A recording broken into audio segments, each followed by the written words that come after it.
Très blanc, raquiste et antisémite, un collectif s'oppose au projet de musée Jules Verne à Nantes. Oh. Un projet contesté, un collectif s'insurge contre la Cité des Imaginaires, grand musée Jules Verne qui ouvrira ses portes en 2028 à Nantes. La métropole a financé ce projet de 38 millions d'euros. Mon Dieu, 38 millions. Ah, je pourrais en acheter des cacolacs qui sera inauguré pour le bicentenaire de la naissance de l'écrivain. 200 ans déjà.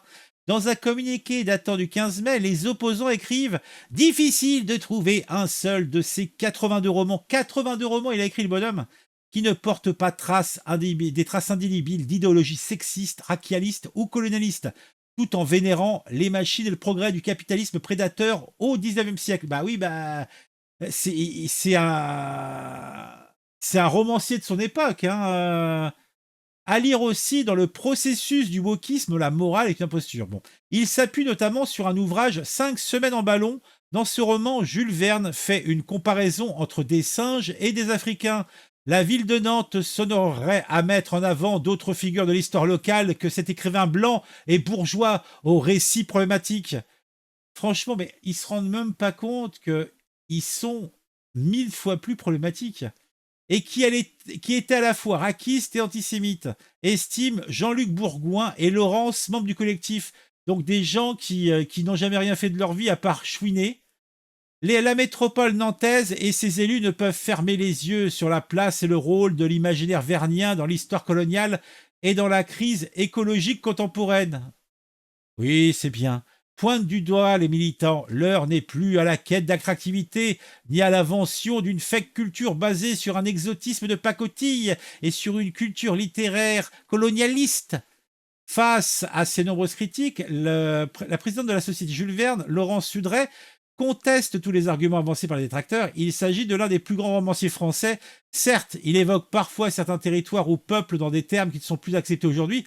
Heureusement, mais ces récits ne sont pas à prendre comme un parfait guide du savoir-vivre du XXe siècle. Au contraire, Jules Verne est un auteur du XIXe siècle qu'il faut remplacer dans son époque. Bah oui, si tu prends l'île fantastique, que tu prends le voyage sur la Lune, bah, si tu prends tout au pied de la lettre, évidemment, ça va être problématique.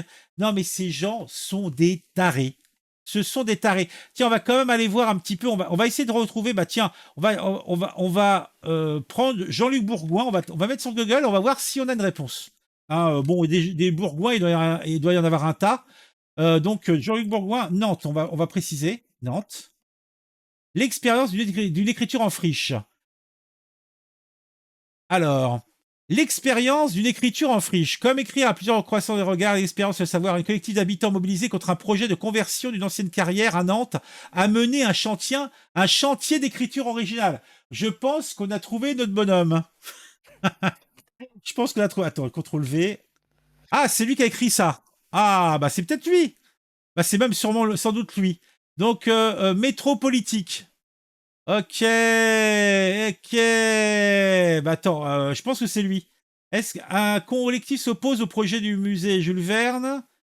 Nantes, le nouveau critiqué, l'arbre au héron contesté à Nantes. Ah, dès qu'il y a un truc à contester, on le retrouve. Hein. Donc le mec, il passe sa vie à contester.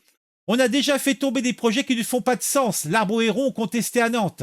Une plateforme regroupant 15 collectifs vient de se créer à Nantes, dont l'objectif est l'abandon par la métropole du projet d'arbre au héron. Oui, c'est un projet. Par contre, ça, c'était un projet merdique. L'arbre au héron et ses détracteurs, ce n'est pas nouveau. Ils seraient cependant de plus en plus nombreux sur le créateur de la plateforme Stop Arbre au héron, lancé officiellement 2021 lors d'une conférence de. Donc le mec, il se passe sa vie à contester des choses. Tiens, attends, on va voir si on trouve son nom. Jean-Luc Bourgoin, membre de la communauté de Châtenay, est encore plus sévère sur l'aménagement programmé de la carméserie après la création de jardins extraordinaires puis de l'escalier de la falaise. Se prendre en photo devant une cascade, se balader limite dans une nacelle localisée en haut d'un arbre, qu'y a-t-il d'autre à faire? Ah, c'est déjà pas si mal. La plateforme Stop Arbre au Héron a été lancée officiellement. Donc là, je suppose que notre Bourgoin machin doit être dans le tas, là. Ah, mon Dieu, mon Dieu. Attends, et si la commune de Châtenay. Ah ouais, attends. Alors, est-ce qu'on peut voir la pub de la mairie, des arbres dépôts en place, le greenwashing le plus pitoyable de l'année. Bon bah on voit que c'est des vieux cons hein, et Facebook Powa quoi. Hein. Projet débat, paysage cinéaste, présentation du livre Western à Couéron de Paul Blino. Paysan.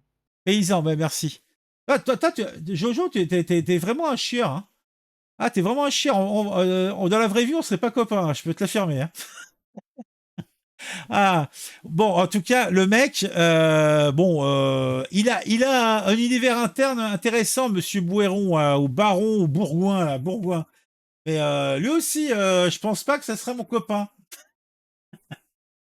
Alors, des roues doudou l'unité, faut montrer du doigt. Ok, boomer. Je sens mauvais. Salut, je sens mauvais, comment vas-tu? Il milite pour un musée Jules Verne. Par contre, contre le musée Trans à Paris, là, ils disent rien. Bah non, ils s'en foutent. Hein. La pièce, ils ont arrêté car les débris des gosses confondaient avaler des vraies pièces. Ah, les pièces? Bon, des pièces, il y en a encore. Non, non, checkmate, des pièces, il y en a encore. Mon gamin en a encore eu. Bah là, je vais dans la pièce à côté, j'en trouve des pièces en chocolat.